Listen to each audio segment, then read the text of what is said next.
find me. I'm sure you understand. I brought these little things back for you myself, Miss Vogel, and the larger things will be delivered a little bit later. That's so nice of you. It's the least I could do. Helene, did you happen to notice if the bookkeeper was out there? Of course she was out there. She was bent over her documents, her usual pose when I'm in the vicinity. Well, I'm going to bring her this. No, let me have the pleasure of doing that. What was her name again? Her name is Miss Fossley. It's awfully cold. I mean, her first name. It's, Kaya. Kaya? Please come in here right away. The master builder wants to speak with you.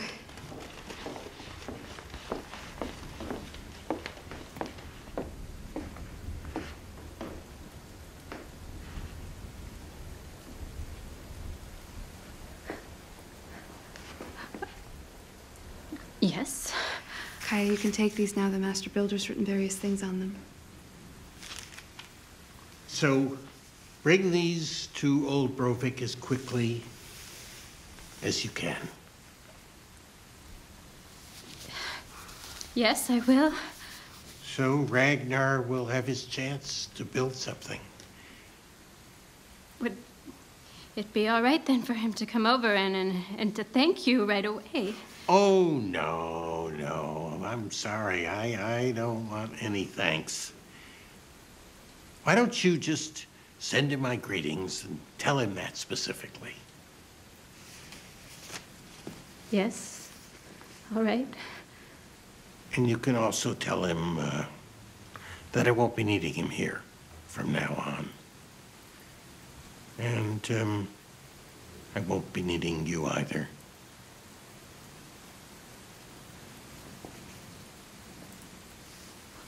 Won't be needing me. Well, you are going to have a great many concerns of your own to be thinking about now.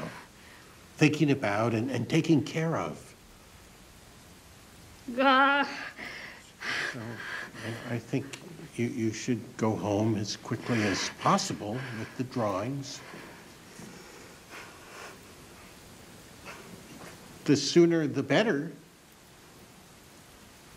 Don't you think you should go?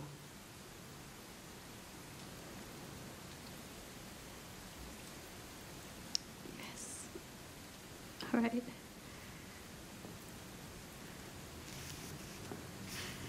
Mrs. Solness.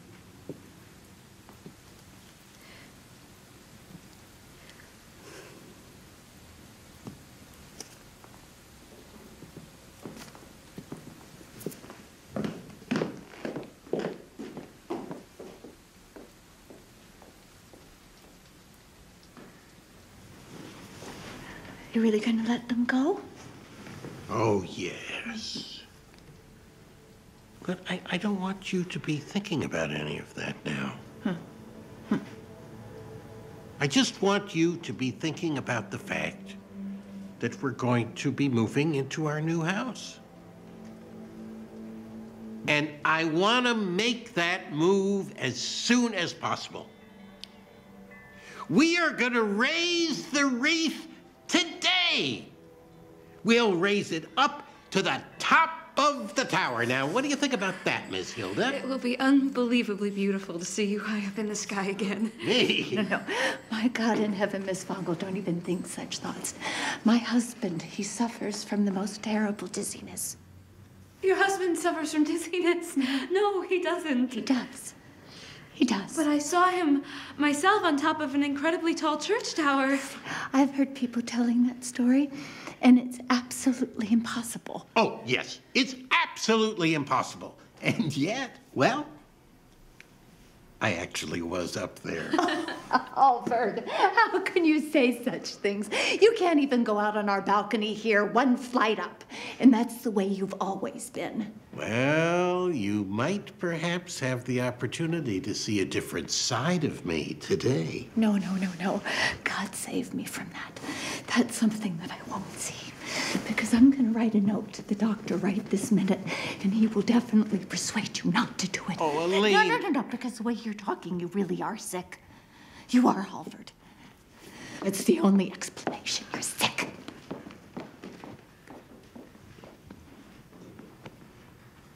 So, is that true? What?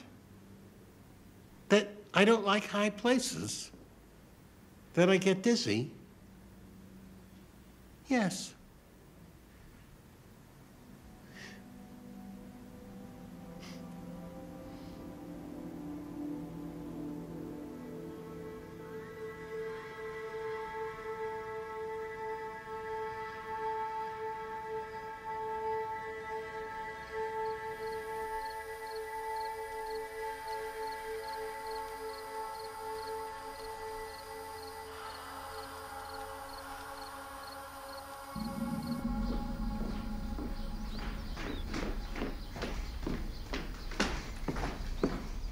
Have you been taking a walk in the garden, Miss Vonko? I'm just looking around a bit. I see you found some flowers. Yes, definitely. There's lots of them down there, you know, growing up between the bushes. Really, they're still growing down there. Well, you see, I almost never go down there anymore. No, really? Don't you at least just run down there once each day? Well, I must say running isn't something I really do now. But I mean, don't you go down there once in a while just to say hello to all the lovely things? No. It's all become alien territory as far as I'm concerned. I'd almost feel uncomfortable about seeing it again. Your own garden? It's not mine now. See, it's not the way it was in my mother's and father's time.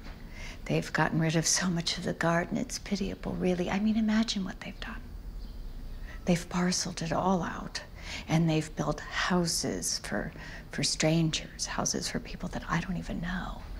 And these strangers, you see, can sit in their windows and stare at me. I mean, isn't that something?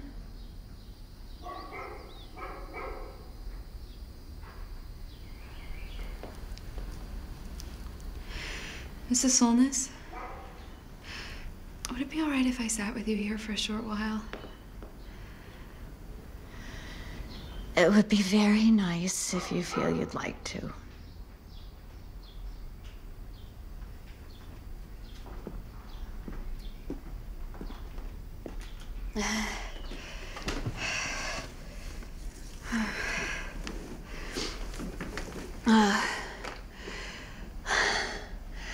A perfect spot to just sit and sun yourself like a cat. So kind of you to want to sit with me. I thought you'd be going in to be with my husband now. What would you think I'd be doing with him? I don't know, helping him, I suppose? No, please. Anyway, he isn't in there. He's gone over to see the men who are working on the new house. Oh. The expression he had on his face, he looked so fierce and dangerous. I really didn't have the courage to speak to him. That's so. But did you know that my husband really has the most gentle disposition in the world? He does. Mm-hmm. You see, you don't know him properly yet, Miss Vongo.